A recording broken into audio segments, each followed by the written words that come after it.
Kita beralih ke informasi lainnya Tribuners, Presiden Arema FC, Gilang Widya Pramana atau Juragan 99 buka suara soal tragedi Stadion Kanjuruhan yang menyebabkan ratusan nyawa melayang. Melalui Instagram pribadinya, Gilang Widya Pramana mengatakan pihaknya mengutuk keras kejadian yang mengakibatkan ratusan nyawa Aremania itu hilang. Ia juga meminta maaf kepada warga Malang Raya atas kericuhan yang terjadi di kandang Singoedan.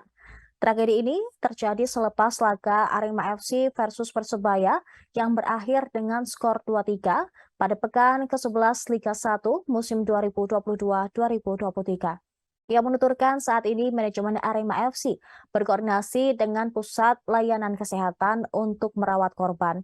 Dia juga menyebut pihaknya telah meminta agar para korban diberikan pelayanan maksimal selama mendapat perawatan.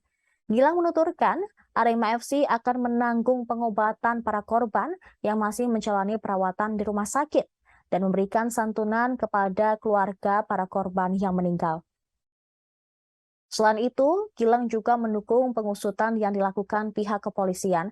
Ia memohon kepada seluruh pihak untuk menahan diri hingga permasalahan ini menemui titik terang.